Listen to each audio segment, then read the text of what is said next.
प्रभु के पवित्र नाम की स्तुति हो। एक बार फिर हम प्रभु के कदमों में आए हैं। आज के ध्यान के लिए हम प्रभु का वचन पढ़ना चाहते हैं। नीति वचन उसका 14 अध्याय उसका 1 वचन का होता 14:1। सेविका अपना कर बनौती है, पर मूर्खनी अपने ही हथी ओनू टा दिंदी है।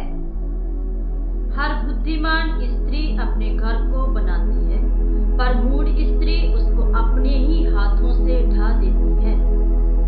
देखिए,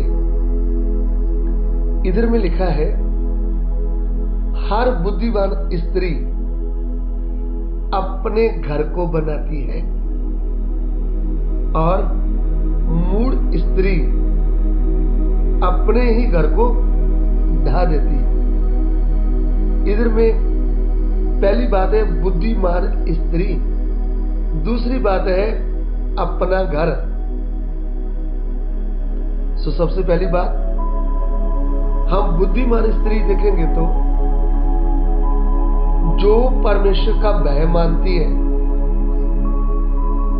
उसको ही स्वर्गीय बुद्धि मिलती है।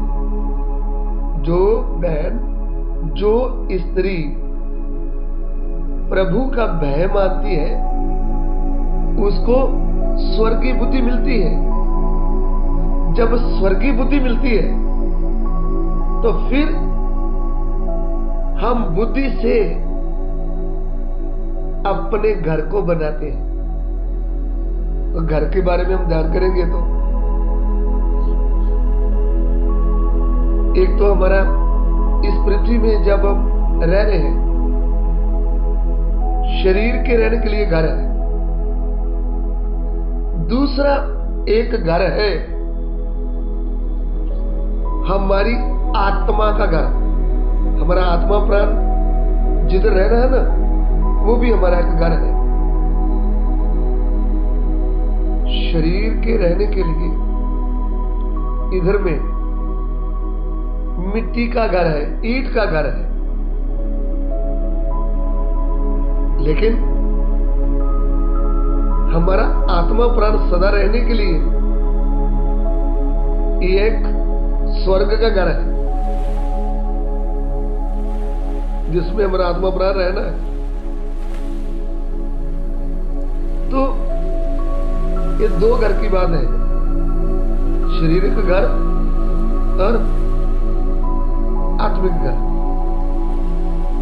तो जब हम इस पृथ्वी में हैं तब हम प्रभु का भय मानेंगे, प्रभु के स्वर्गीय बुद्धि पाकर हमारे घर को हम बुद्धि से चलाते हैं।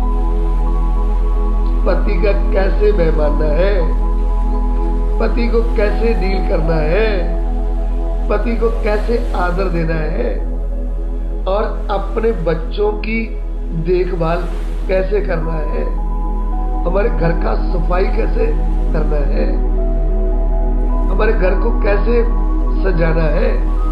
यह है शरीर का घर को बनाना। पैसा कैसे इस्तेमाल करना है। पति ने लाकर पैसा हाथ में दे दिया तो 1000 रुपया दिया तो 1000 रुपया डाल दिया।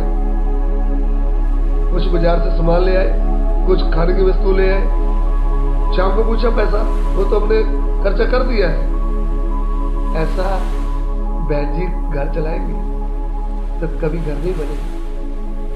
पैसे को भी बड़े ध्यान से, 1 महीने बाद एक नया सूट खरीदेंगे तो घर की जरूरतें जो है उसके लिए हम पैसा बचा नहीं सकते। बुद्धिमान स्त्री अपना घर बनाती है। सो घर बनाने के लिए हमको प्रार्थना करते हुए बुद्धि से किधर जरूरत है, किधर पैसा खर्चना है, घर में कौन सी आवश्यकता है, कौन सी जरूरत है, उसका ध्यान रखना। और दूसरी बात आत्मिक घर। प्रभु यीशु कहते हैं मत्ती सुसमाचार 7:24, मत्ती 7:24, मत्ती दिए जीव 7 अध्याय के 24 वचन।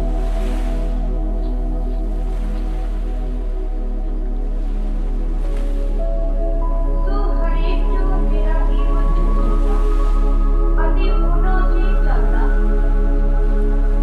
ਉਹ ਉਸ ਬੁੱਧਵਾਨ ਵਰਗਾ ਜਾਣਿਆ ਜਾਵੇਗਾ ਜਿਹਨੇ ਪੱਥਰ ਉੱਤੇ ਆਪਣਾ ਘਰ ਬਣਾਇਆ ਅਤੇ ਮੀਂਹ ਵਰ੍ਹਿਆ ਅਤੇ ਹੜ੍ਹ ਆਇਆ ਅਤੇ ਹਨੇਰੀਆਂ ਹੋਈਆਂ ਔਰ ਉਸ ਘਰ ਨੂੰ ਧੱਕਾ ਮਾਰਿਆ ਪਰ ਨਾ ਡਿੱਗਾ क्योंकि ਉਹਦੀ ਨੀਂਹ ਪੱਥਰ ਉੱਤੇ ਧਰੀ ਹੋਈ ਸੀ। हाँ, इसलिए जो कोई मेरी ये बातें सुनकर उन्हें मानता है वह उस बुद्धिमान मनुष्य के समान ठहरेगा जिसने अपना घर चट्टान पर बनाया और मेह बरसा और बाढ़ें आई और आंधियां चली और उस घर से टकराई फिर भी वह नहीं गिरा क्योंकि उसकी नींव चट्टान पर डाली गई थी।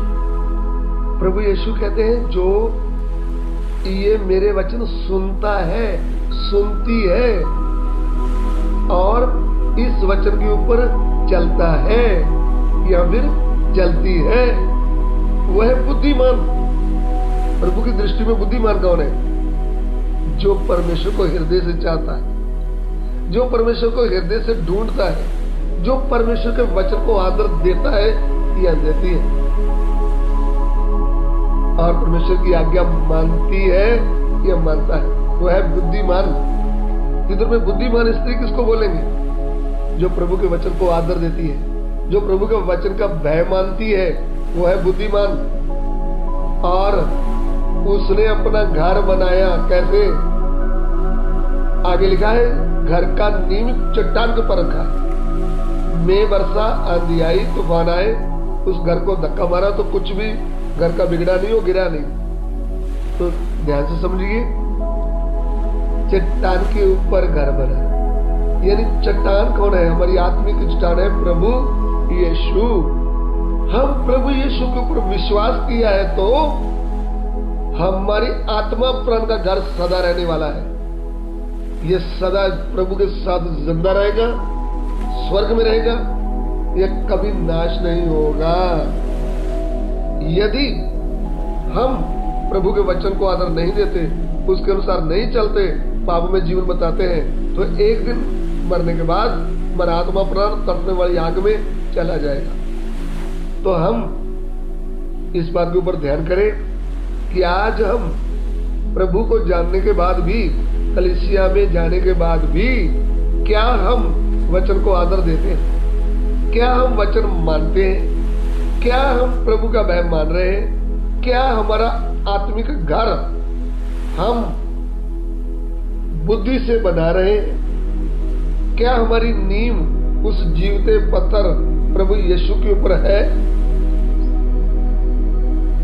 जिसको दुनिया के आदि तूफानों ने निंदा, बदनामी, मारपीट सब कुछ कहा, तो भी वो चट्टान कभी गिरी नहीं, वो चट्टान मजबूत रही। हमने उसके ऊपर भरोसा किया है तो हमारे जीवन में तूफान आए, भूख आए, विरोध आए, कुछ भी आए, हम कभी भटकेंगे नहीं, हम कभी डोलेंगे नहीं, हम कभी घबराएंगे नहीं। हमारा प्रभु हमारे साथ खड़ा रहता है। वो कहता है तुम मत डरो, मैं तुम्हारे साथ हूँ, इधर उधर मत ताक, मैं तेरा परमेश्वर हूँ। जिसका परमेश्वर प्रभु यीशु है, जिसका परमेश्वर वो जीवता पत्थर है, वही बुद्धिमान स्त्री और पुरुष है। हमको कभी भी घबराना नहीं चाहिए। प्रभु आपको इस वचन के द्वारा आशीष दे। प्रभु हम आपका धन्यवाद करते हैं, तेरा वचन लोगों के हृदय में कार्य करे। प्रभु तेरा वचन लोगों को आशीष दे। पिता हमारी विनती को ग्रहण कीजिए, यीशु मसीह के पवित्र नाम से मांगते हैं, आमीन।